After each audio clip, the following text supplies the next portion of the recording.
মতো কালকের যে সাংসদদের নির্বাচন কমিশনের অভিযান নিয়ে আপনারা প্রশ্ন করেছেন, আপনারা দেখেছেন যে কালকের যে প্রোটেস্ট র্যালি ছিল সেটা অত্যন্ত শান্তিপূর্ণ ছিল। সেখানে কোনো রকম কোনো ভায়োলেন্সের কোনো জায়গা ছিল না। লোকসভা রাজ্যসভা মিলিয়ে প্রায় 300 জনের বেশি পাবলিক রিপ্রেজেন্টেটিভ এবং ম্যাক্সিমামটাই নির্বাচিত সাংসদ, মানুষের প্রতিনিধি, তারা সকলে মিলে নির্বাচন কমিশনের কাছে আমাদের সবার বেসিক 5-7টা প্রশ্ন রয়েছে, তার জবাব চাওয়ার জন্য নির্বাচন কমিশনের কাছে আমরা শান্তিপূর্ণভাবে মিছিল করে এবং দলমত নির্বিশেষে অপোজিশন যে পার্টিগুলো রয়েছে সবাই মিলে ঐক্যবদ্ধ হয়ে কালকে মিছিল করে গেছি। তাদেরকে নির্বাচন কমিশনের অফিস অব্দি অ্যালাউই করা হয়।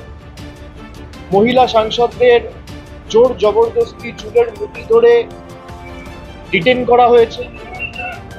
এমনকি পুলিশের বর্বরতা বা পুলিশের অতি সক্রিয়তা দিল্লি পুলিশের আপনারা দেখেছেন।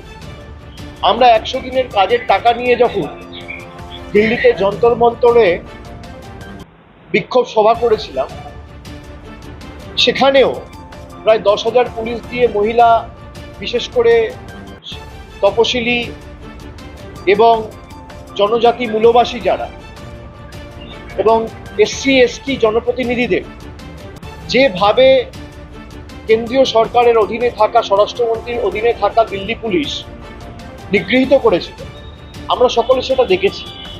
গতকালও যেটা করেছে, এটা থেকে স্পষ্ট যে নির্বাচন কমিশনের কাছে কোনো উত্তর নেই, কোনো জবাব নেই।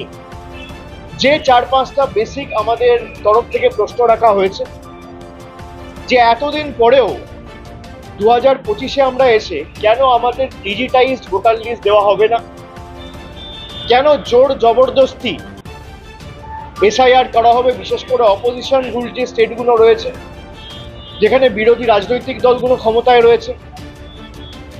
এবং আমি ইলেকশন কমিশনের কথা যদি ঠিক ধরেই নিই যে ভোটার লিস্ট বা ইলেকটোরাল রোলে অনিয়ম বা গরমিল রয়েছে, আমি তর্কের খাতিরে ধরে নিচ্ছি যে তারা ঠিক বলছে, তাহলে প্রথম ধাপ কি হওয়া উচিত?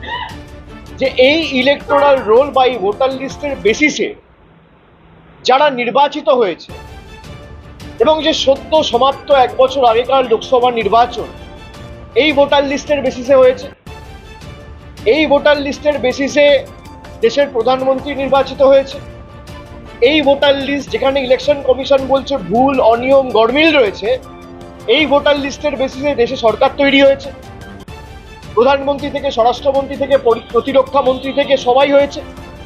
পুরো ইউনিয়ন গভর্নমেন্টকে রিজাইন করা উচিত। এবং আমাদের রাজ্যের মুখ্যমন্ত্রী, দলের সভানেত্রী মমতা ব্যানার্জি 27শে ফেব্রুয়ারি নেতাজি ইন্ডোর স্টেডিয়ামে প্রথম এটা ধরেছিলেন যে এক ব্যক্তির একই এপিক নাম্বারে গুজরাটের ভোটার লিস্টে নাম রয়েছে, আবার উত্তরপ্রদেশে রয়েছে, আবার বাংলায় রয়েছে। কংগ্রেসের তরফ থেকে যে সাংবাদিক বৈঠকটা করা হয়েছে সেখানে স্পষ্টত দেখানো হয়েছে যে একই ব্যক্তি একই দিনে একবার বারাণসীতে ভোট করছে, একবার কর্ণাটকায় গিয়ে ভোট করছে। একই এপিক নাম্বারে একই নামে 5 জন, 7 জন, 10 জন করে ভোটার 10টা আলাদা পোলিং স্টেশনে তিনি ভোটাধিকার প্রয়োগ করেছেন। আর এই ডেটা তো তৃণমূলের বা কংগ্রেসের নয় বা অন্য রাজনৈতিক দলের নয়, এটা নির্বাচন কমিশনের ডেটা। তো এই উত্তরগুলো কে দেবে? আর নির্বাচন কমিশনের উপর যদি প্রশ্ন ওঠে, বিজেপি ডিফেন্ড করবে কেন? বিজেপির দায় কি? নির্বাচন কমিশন তো নিরপেক্ষ।